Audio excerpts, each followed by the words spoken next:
Snehulienka a 7 trpaslíkov je milá rozprávka z roku 1937, ktorá čerpá inšpiráciu z diela bratov Grimmovcov a v tomto videu si rozvinieme rozdiely medzi Disney verziou a verziou, ktorú napísali Jakob a Wilhelm Grimmovci.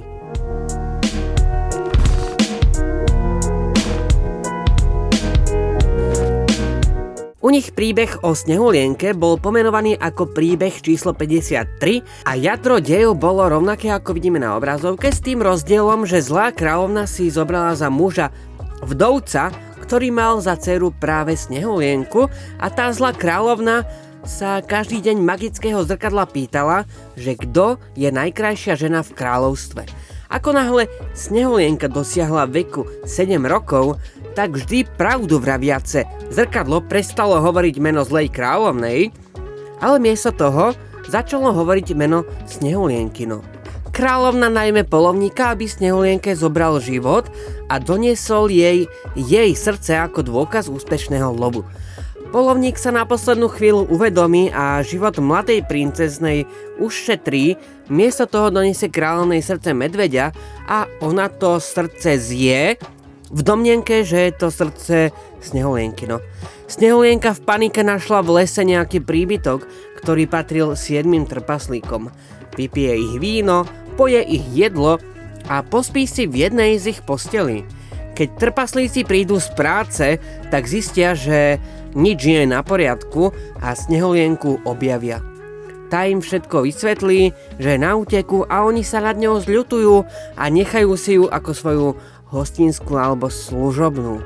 Počasie sa spokojná kráľovna rozhodne opäť spýtať zrkadla, že kto je najkrajšou v celom kráľovstve, a ten zbytočný kus skla nielen, že povie, že je to Snehulienka, ale aj našu hlavnú princeznu nasničuje, že sa skrýva v dome trpaslíkov v lese. Zlá kráľovna sa rozhodne postarať sa o Snehulienku vlastnoručne. Podarí sa jej to podobne ako v tejto adaptácii, no tu je Snehulienka skeptickejšia a nezie jablko len tak. Presvedčí kráľovnu, ktorá je prezlečená za starú babu, aby rozpalila jablko a dala si z neho tiež.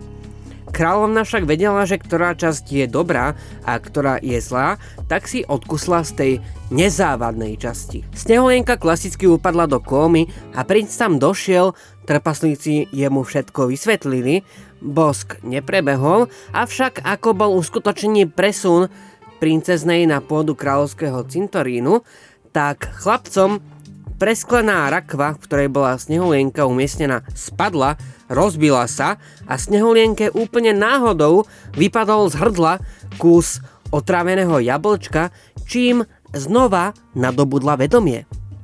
Chystá sa svadba. Zlá kráľovna je opäť pozadu a nič netuší.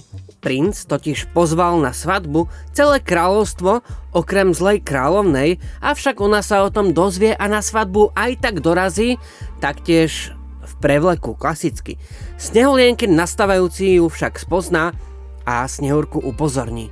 Kráľovná síce vedela, že nejaký princ ide brať nejakú princeznu, ale netušila, že by mohlo ísť o jej nevlastnú dcéru. Ako trest zvolí budúci Snehulienkin manžel to, že si zlá kráľovna musí obuť pár rozpálených papučiek a tancovať v nich tak dlho, kým nezomrie. Svadba následne mohla veselo pokračovať a všetci ostatní mohli žiť šťastne až na veky. Dúfam, že aj vy budete žiť šťastne až do smrti. Medzi tým dajte like, ak sa vám toto video páčilo, do komentu napíšte názov vášho najobľúbenejšieho filmu alebo rozprávky. Odber so zvončekom vás na nové video upozornia. Týmto sa s vami lúčim a vidíme sa na budúce.